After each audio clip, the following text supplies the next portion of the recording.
नमस्कार।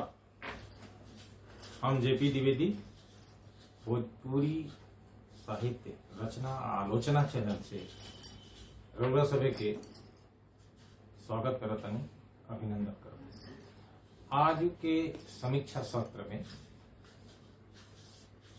जौन पुस्तक हमारा भिरी बा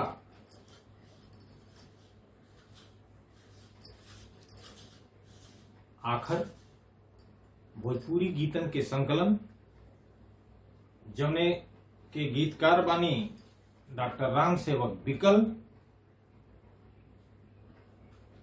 ये पुस्तक के संपादन कैले बानी आनंद कुमार जी। प्रकाशन वर्ष 2025।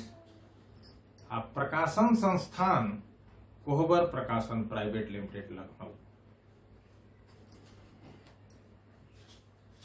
अलग अलग भाव भंगिमा के कुल 77 गो गीतन के अपना में समेटले ई काव्य संकलन, गीत संकलन अपने आप में बहुत सुघर बन पड़ल बा। इस संकलन में किसान गीत, बिरहा, कजरी, निर्गुण, नवगीत, सोहर, श्रृंगार गीत, चैती, फगुआ,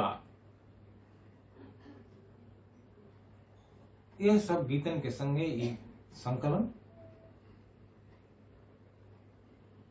पठनीय और संग्रहणीय बन चुकल बा। सबसे बड़ बात, ये पुस्तक के कवर के देखते भोजपुरियत के आभास हो रहल बा।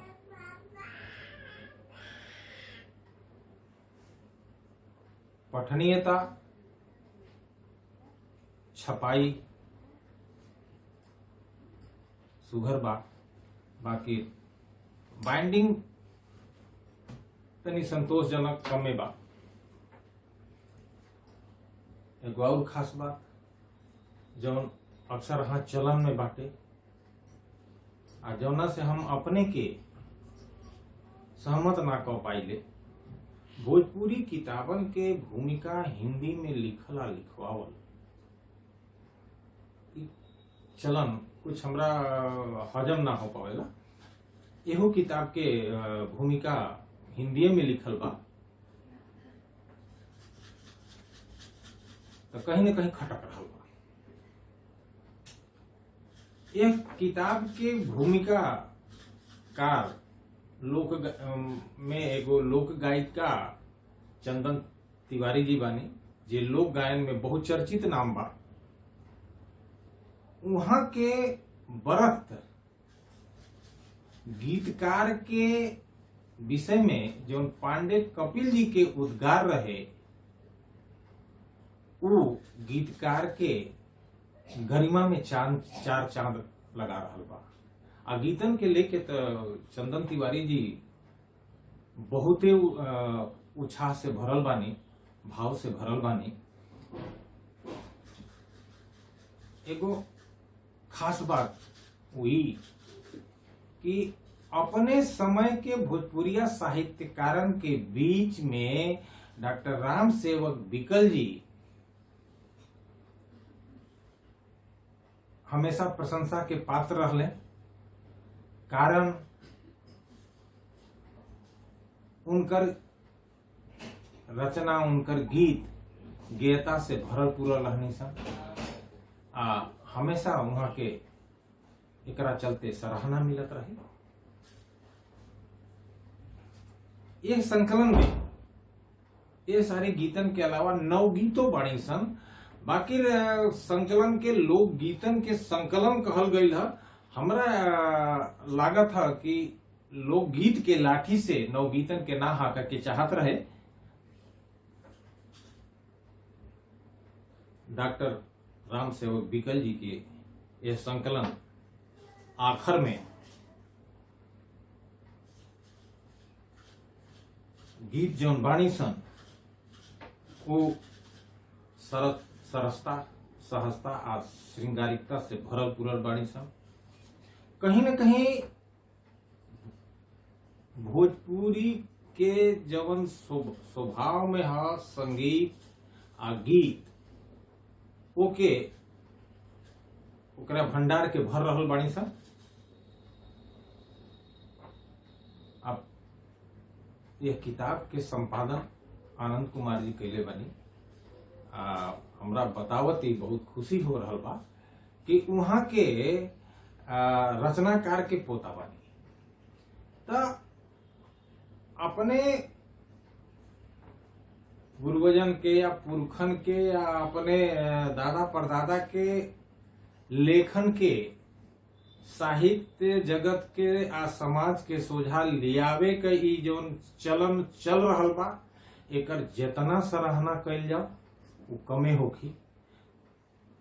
हमरा ओर से आनंद कुमार जी के बहुत बहुत साधुवाद आ वहाँ के बहुत बधाई के पात्र बानी। आ वहाँ के जौन काम कैले बानी एमे कोनो शंका सुबह नहीं खे कि प्रशंसा भरल काम बाटे। एकरा संगे हम एक किताब आखिर में संकलित एगो गीत जौन ये समय महीना चल रहल बा सावन। तो सावन के गीत माने कजरी के एगो बंद रउरा सबे के सुनावत यह चर्चा के हम विराम दें। ताही सुनल जाओ। हरी हरी कैसन ह फूल बगिया लुभावे वाली हरी हरी हरी फूलवा में के मुस्काला के बन मालिए हरी हरी हरी पांच तत्व के बगिया तीन गुण वालिए हरी हरी हरी फूलवा में उहे मुस्काला करे रखवारी जे हरी। ई कजरी हमरा के इतना आकर्षित कैलस जौन प्रश्न के संगे बा। प्रश्न पूछत कजरी बहुत कम भेटानी सन। ई अपने आप में अद्वितीय रचना बाटे। हमरा पढ़ला के उद्देश्य यह रहल। संगही हम इहो कहल चाहब कि जवन ई पुस्तक आखर है गीत संकलन है भोजपुरी गीत संकलन।